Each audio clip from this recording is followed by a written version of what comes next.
Hello and welcome. Welcome to All the Feels on Instagram Live. I am Patricia Angelin and you are at Alba Technique. I always forget how to turn this around. Okay, on Instagram, there we are. Thank you so much for joining me. I really appreciate it and will be very happy whether you are moved to do so in this next half hour or, afterwards. Any of your comments, any of your thoughts, any of your further questions, any of your, hey, would you make that clear? I didn't understand what the heck that meant. Any of that would be welcomed. And we do have a question that is left over from the last Instagram Live that I did not get to. So we will get to that. And we will also get to another thing. Last week on Facebook Live, I talked about all of my feels, all the feels, and what the trajectory over the previous 10 days or so had been for me. And I shared that with those of you who would like to view it. And I'm going to do a little bit of that again now before we go on to the question that was previously asked. And that is because I just had a very, very difficult upset. I am going to turn this around again so that you can read a wonderful playwright and physician, Anton Chekhov, Russian, a playwright. Many of you have heard of Chekhov, of the 19th century. And this is a wonderful thing that made me laugh and laugh years ago. And you can read it. It says, "Any idiot can face a crisis. It's this day-to-day living that wears you out." Anton Chekhov. And so, when I got home from this event that got me very, very discombobulated, shall we say, and this was only a half an hour ago, so it's very, very fresh in my adrenal system. This situation got into me so badly and so suddenly that I was shaking like I had Parkinson's disease. Now, what caused this was an extremely judgmental woman. I went in because I had an appointment to get the second dose of the anti-COVID-19 vaccine. I had great difficulties, as many of us have and are continuing to have, in getting an appointment to get the vaccines. But I did have an appointment. And so I went up to my appointment place with my card and all of my things that I needed to do to prove it. And there was a young woman, about younger than me. Everybody looks young to me these days. So she was probably, I'm not good at numbers and age. Well, we'll say she was in her late 30s, maybe early 40s. And she started to yell at me for jumping the line, and that I had to go outside, that there's a long line. And I said, "Ma'am, I have an appointment. I'm doing what I'm supposed to be doing." She says, no, I know all these people are waiting. So she goes on and on and on. And at first I tried to alleviate her mind that I wasn't actually jumping a line. But her anger is, she's like throwing this anger. It's though she's throwing verbal punches at me, punch, like I'm a punching bag. And finally I said, ma'am, I do have an appointment. She says, "Well, this woman here is just as old as you are. And she's been here since she had a 1:10 appointment. And, you have to go out and stand on line." I said, "I have some disabilities. I cannot go out and stand on line. But I have done everything right. I'm not jumping a queue. And I will be very happy to wait." Nothing, because she was so angry. And this is the point. When we get the cortisol drop and the adrenal drop that makes the anger, if we get to a certain point, then there's no reasoning with us. You can't say anything. So she was what we would call a very judgmental woman. She looked around herself. She made a judgment. And then she was judgmental about me. Now, the fact that she did not have all the facts, oh, that didn't weigh with her. It was enough for her that she knew what she saw. And even though she was a white woman as well, she looked at me and she decided judgmentally that I felt I was entitled. And I have to tell you that that is not true. I am not entitled. I have not been reared to be entitled, and I do not act at any time in an entitled way. Everyone is equal to me or above me as far as I'm concerned. So I let her harangue me, and I just kind of took it and did what I was told to do. But I was getting more and more shaky until I actually had to kneel down and try to fill the rest of the form out. It was just absolutely miserable. And she's yelling, and everybody else is just like, we're in New York, so they're like, oh, woman, go away. We just want to do our own thing, go away. You could just feel that all around. It wasn't that the people around were approving of her haranguing an old woman. They weren't. Including the other old woman who she was using as an example, who rolled her eyes and then sat back in her chair and shut her eyes. But my point of all of this is this, that with all the feelings that we all get of the day-to-day life, and I've mentioned this before, everyone, in our little chats on Facebook Live and Instagram Live. Right now, absolutely everybody is in a state of low-level anxiety all the time. The entire world, no one is exempt from this, no matter how extremely thoughtful, mindful, well-adjusted, non-neurotic. We've all got this because, it's real. There's a global pandemic and it's real. So we're naturally all have some fear, more sometimes, less sometimes, but it's there. And then we have reactions to that fear because it's sustained. And frequently we get depressed and then we get angry. And right now, as things are opening up, I've also mentioned this before, as things are opening up in the world in different places, and more people are getting vaccines, certainly in the United States and in New York City. They've now opened it up to, I think, everybody, all the young people. So,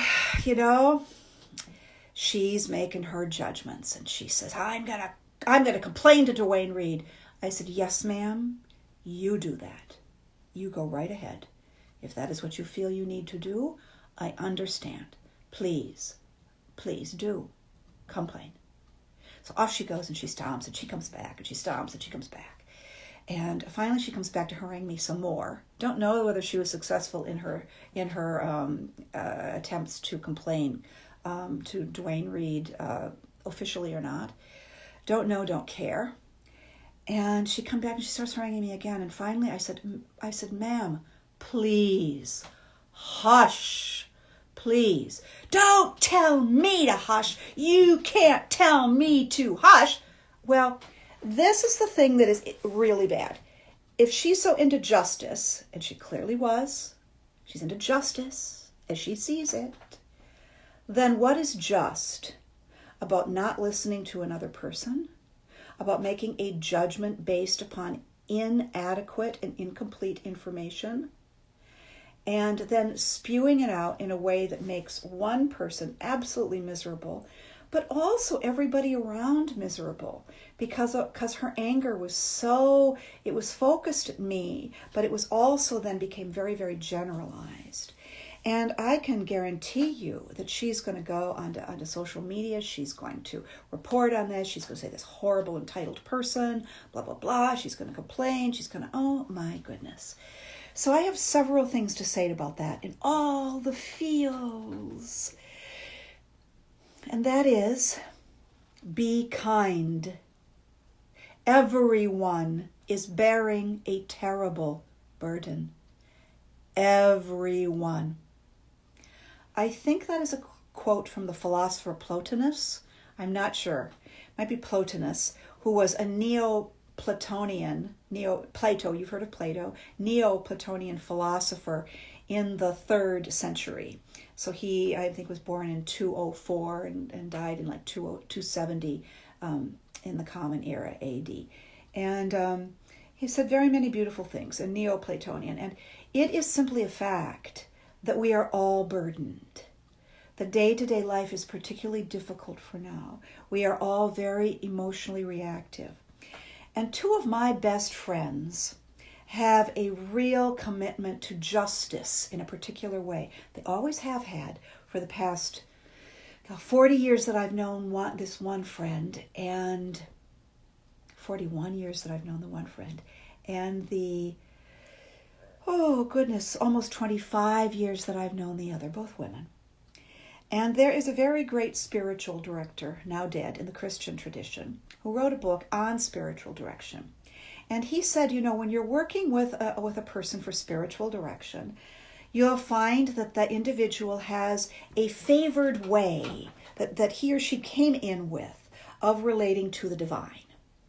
And I think those 5 ways are God in God's beauty, God in God's truth, God in God's goodness, God in God's mercy, God in God's justice. And my two friends have natural, real commitment to justice in a particular way. And that way is that anything that they see that they think is not right or is unfair causes them feelings, big, volcanic sometimes feelings like this gal had with me. So we can judge without being judgmental. We can together today judge that she is a person who has the gift of a great ability to care about what is fair and to care about justice. But she's not very mindful, and she's not very spiritually growing, or she would understand that it is not a good to look at other human beings, see only the surface of things that you can see or that I can see in the general surface of that moment, and think that you can judge this other person. No, don't do it. You do damage. You do not create more justice in the world, and you do not create more fairness in the world by making an assumption based on incomplete information that someone else is acting in an unjust or inappropriate way. And that's what she did. Now there are two kinds of feelings and guilt. She wanted to make me change the way I did something, and I couldn't because I'd done it all right. Or she wanted, and she also, without realizing it, I think, wanted to signal that she was a just person. And in her mind, she would have been, in a sense, defending other people from the transgression that she judged me to be making. None of which was true. And everybody was waiting, and they were all doing the best they could. So that is what I would want to say to you. Judgmental is a very, very bad thing to be. Very bad. And it's bad because none of us have enough information from the outside about what we're judging. None of us. Even when we're judging ourselves and trying to form our consciences, it's an ongoing journey, as some people would say. It's a pilgrimage. It's a lot of things. There is 2 kinds of guilt. One is just guilt, and one is unjust guilt. So the feelings that I have of anger at first because she's not being fair to me, and it's not true, and it's not just, which caused me to then feel so sad, which then started me to shake because I'm feeling all her anger coming into me as I'm shaking and I'm shaking. I mean, literally like I had Parkinson's. And now, my fear, you can tell it, I'm not breathing very deeply, and I want to almost cry because now that I'm thinking about it with my left brain, my body's trying to help me deal with the feelings that this woman, who's clearly a very strong, physically strong human being, well, I am not. I'm mentally about as strong as they come. But I'm not strong physically. We've all got some things. And people like her who do things like that, they think they're all that, and they're being judgmental. But what if I had transgressed? Then I might feel guilty, and it would be just. I should feel guilty. If I had leapt over a line that I should have stood on, then I would have reason. Then she would have been right to reprimand me, to admonish me. But you see, she let it, by admonishing, then she didn't let go of it. She drummed it and drummed it and drummed it, and she wasn't correct. But nothing that anybody could have said or explained to her, so nobody else but me tried. I did try, because the feelings she had were so volcanically large, she was like spewing lava. And that's tough on a person, but she's probably so strong physically that she can take a lot of that anger. She can probably take a lot of that. Me, I'm going to have to go to bed after this. I'm a little nauseous. I'm dizzy. I mean, the damage people do to other people because they're so strong themselves and they have no real care about the potential weaknesses of others. She should have just guilt for what she did to me. Now, she won't. And I have to accept that because she is not at the point in her life and may never be.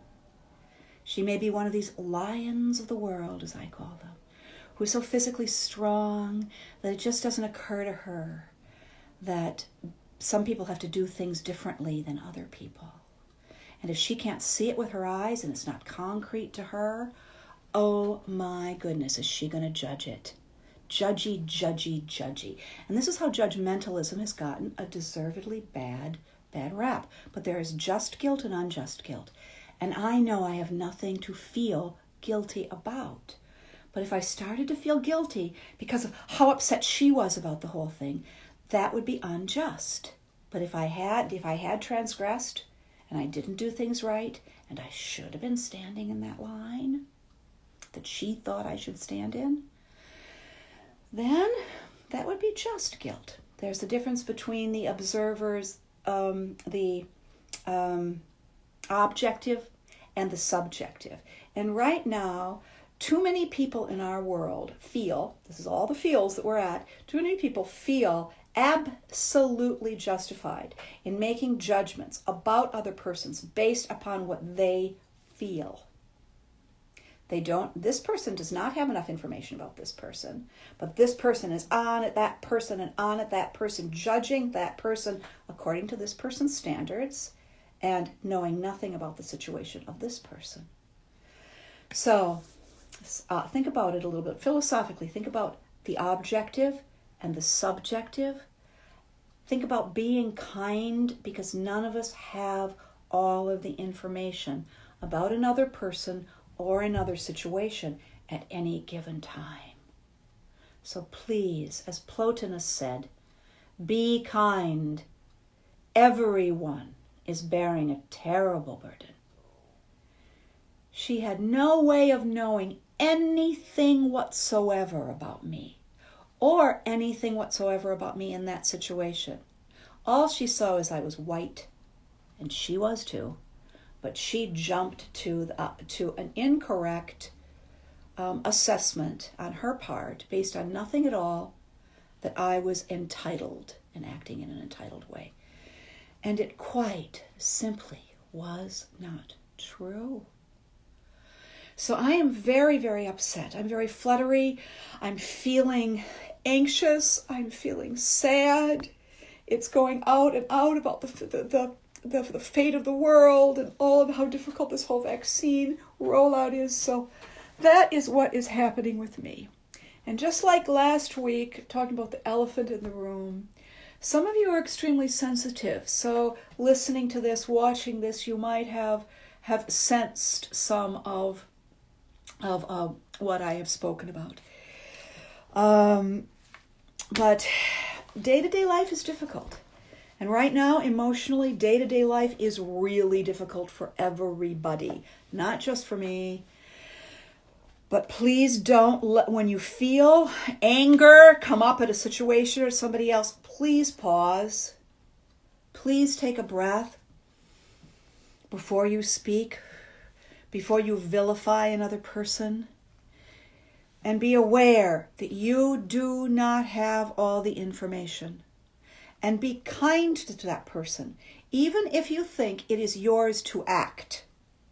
Do not act in a way that will make situations worse, that potentially can hurt the individual that you are judging to be acting in an inappropriate manner, or by your own anger escalating will actually harm the people in the atmosphere of the space in which you are in.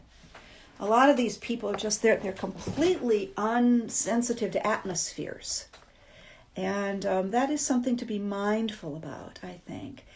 And there we are. So we all have to deal with these things, and what just came into my mind was one of my dear friends, Sharon Asfor Singer, her mother, who was half Lebanese and half Syrian. And her mother, I just adored her mother. Her mother was a Dolly Levi character, spreading all the manure around to make young things grow.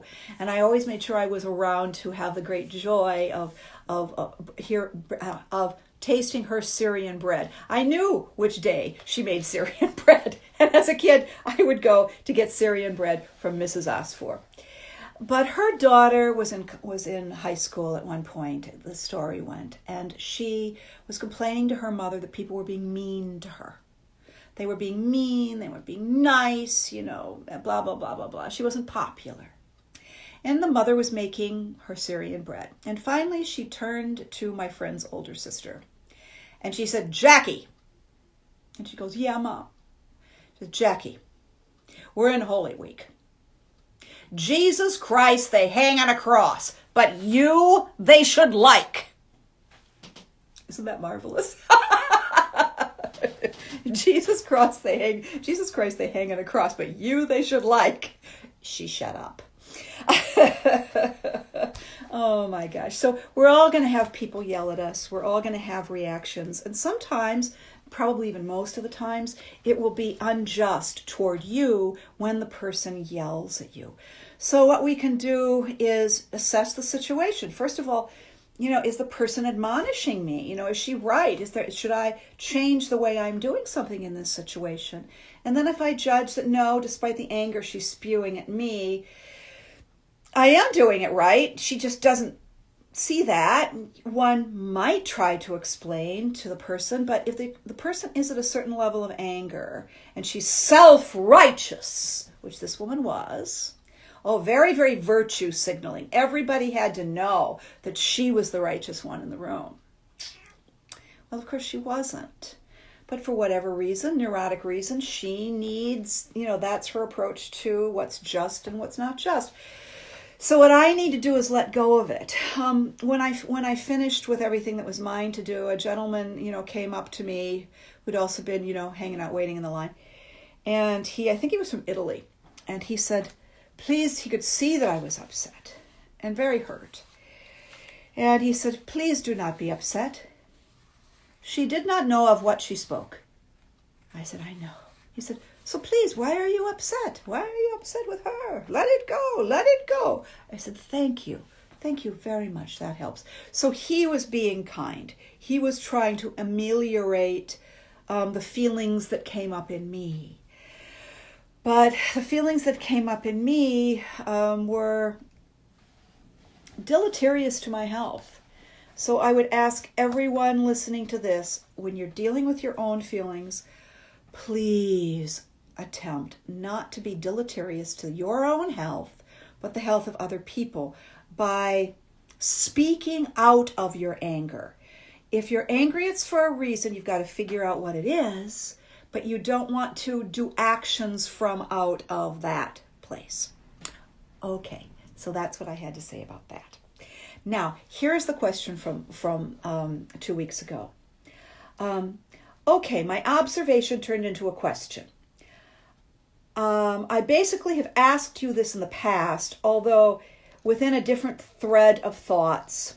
And I have done some of what you suggested. Oh, yay! You're breathing, drinking water or coffee, and pausing tips with me. Pausing tips, okay, with me. So this question is too much of a repeat, I understand. I'm unsure what I'm trying to get at, and that's why I keep coming back to it.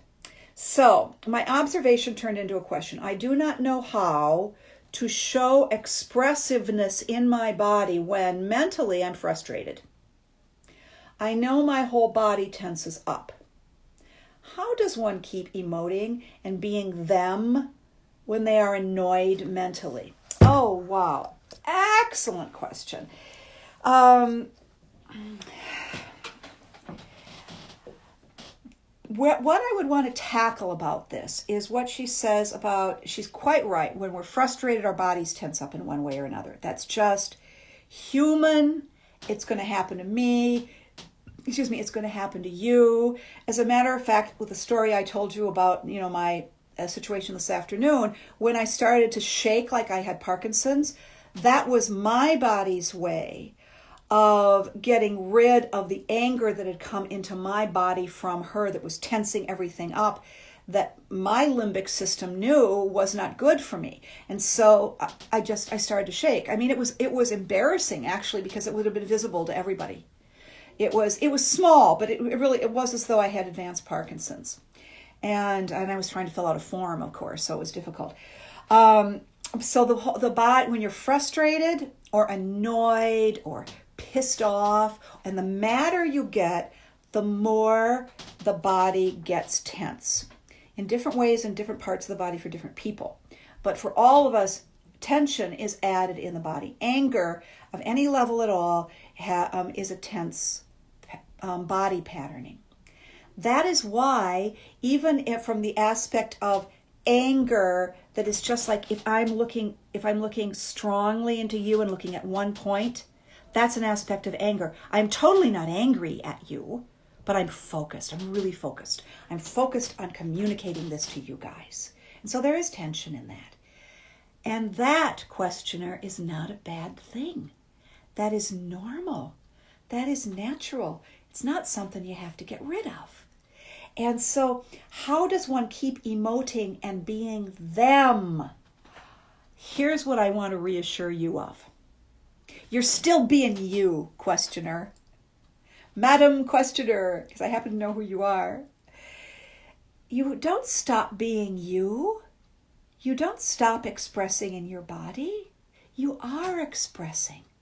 The tension is an expression of what your limbic system is doing with your body from within your frustration. So please don't beat yourself up for getting tense when you are either afraid and or angry. Now, initially, and even for a while, if you're working with me in Alba technique, it can be very difficult to tell whether the tensions in your physical body come from fear and or anxiety, which is an aspect of fear, or whether they come from anger, or more usually a combination of both. Because most often, especially for sensitive persons, we get angry in response to some of our fears, subconscious, and all of these are preconscious. So it's not as though you can decide you're not going to be afraid anymore or decide you're not going to get angry. All you can do, questioner, is deal with the emotions that you observe in yourself. You get to know thyself. And this is a good thing. So since you keep asking me these questions, and we keep trying to get around, and you're working with yourself so beautifully, questioner, this is what I want to reassure you of. Again, state it again. How does one keep emoting and being them? You can't help being you. You're still being you. But you seem to have put, a weight on your head that you're supposed to be able to constantly be emotionally expressive in certain ways that you tell yourself are correct to be able to do, rather than accepting that you pull in if you're afraid, or you pull in and then tense up more if you're afraid and angry. That's your body-mind continuum protecting you. The only way we could get further into your knowing yourself more would be, questioner, if you're able to come, look at your schedule. If you're able to come to the Saturday, Sunday, it's Memorial Day weekend. It's the 2 days before Memorial Day in New York, because you have communicated with me, so I happen to know that you do live in the area. And it is going to be a live, in-person, end of May weekend intensive, one of the 3 I do a year that are weekends, in February, in May and in October.